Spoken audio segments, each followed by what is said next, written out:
What's up, Addicts? It's Graham, Addicts Informative, here reviewing Devil May Cry 5. So here's the thing, you can jump straight into this game if you're not familiar with the series. That was something I had a question with. I am familiar with the series, but it's been a while, so I didn't really remember the story. But they have a great little feature. It's a little movie that plays like cutscenes and kind of catches you up on the story of Devil May Cry 1 through 4, not including the 2013 DMC, because if you're a fan of the series, you might not like that one. So we're not going to talk about that one. So Devil May Cry 5 is a great game. I'm just going to say that straight out. Capcom's on fire, especially after Resident Evil 2, so let's just hope the success continues. So Devil May Cry 5, the story of it, you play as Nero with his little troupe of Nico, who is like his gunsmith and swordsmith and like makes his weapons and is available for upgrades. And this new character named V, who I will touch on because I have some strong feelings about him. And the story is basically there's like Quilapop demon tree things, weeds, I don't know, like growing up throughout the city, wherever they are in the world. And Dante is in trouble. You gotta go save Dante as Nero. It's cute, it's fun. So the story is inconsequential, honestly. I kind of blanked out on the story halfway through. I just didn't care at a point. But Nero and Dante are back full force with all their funny quips and their goofy lines and their weird attitudes, and even a dance number on Dante's part, and that was cool, I guess, if you're into that kind of stuff. I can't dance, I was jealous. So there's that. Nico's a cool new character.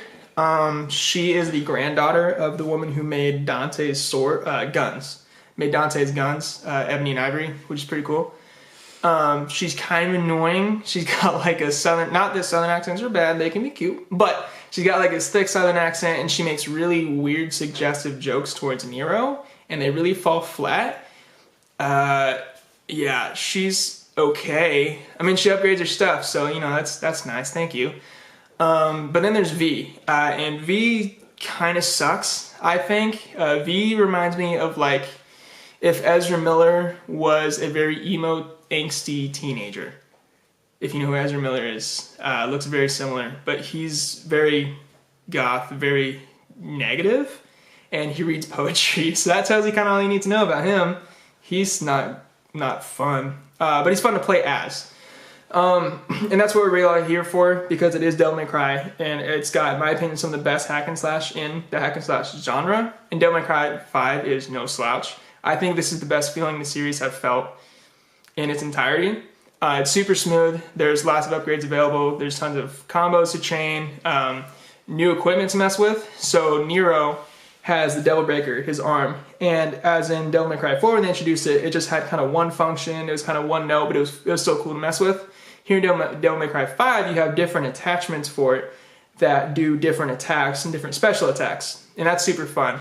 But they come in loadouts, which kind of annoys me, because you only have so many uses of certain types of the Devil Breaker, so it's kind of limited in that regard. You can only use it so many times or else you're just out of it, which it's cool, it works, it's a fun little gimmick. Dante this time around has a motorcycle next to his various swords and his ebony and ivory pistols, of course. He has a motorcycle, which is actually amazing to play with and switch out between your sword and styles as far as like Trickster and Swordsmaster and stuff like that. And that's super fun to use in combat. V is actually probably the easiest to play as, honestly, because his attacks are ranged. So V does not get into the combat, personally. I don't know, he probably just likes to sit back and read poetry, that's kind of what he does. And so he has these two like demon creatures. He has like a hawk, who is his range attack and shoots like, I don't know, it just shoots things. And then you have a panther who is his close range attack, and you can switch between those, and then V will come in when the enemy is low on health and finish them off for huge style points. And that's why I say it's the easiest one to play as, because the range lets you not take much damage at all. You can kind of be distant from the fight and be okay. And then he just gets stupid amount of style points. So if you want to triple S everything, you can do it. Any mission I played with V, I was getting anywhere from S to triple S. And it felt a little too easy, even on the normal mode. it was too easy with V, so I kind of got bored with him eventually, even though it is flashy and fun. So there's that option for you. There's a lot of cool stuff they put in the game as far as like bonus features. Like there's a lot of lore. There's like a lore bank in like Nico's van that she drives in the main menu, and you can read background on the characters. You can see character models and animations. You can see background information on weapons and, again, models for the weapons and stuff. And it's really cool. I love when games do this. Resident Evil 2 did a perfect job of that. There's a lot of bonus stuff in that game. And Capcom continued that with Devil May Cry 5. So that's really cool to see. They're just capitalizing on that, because that's one of my favorite features in their games. So Devil May Cry 5 is... It's a great game. It's super replayable. It really encourages you to go back and play it on more and more difficult levels and get better at the game. And the more invested you get into it, the better you are at the combos, the more combos you're going to unlock.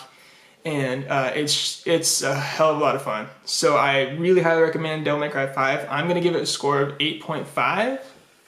And yeah, that's Devil May Cry 5. It's a fantastic game. If you haven't played it yet, pick it up. It's an excellent hack and slash. So thanks for listening.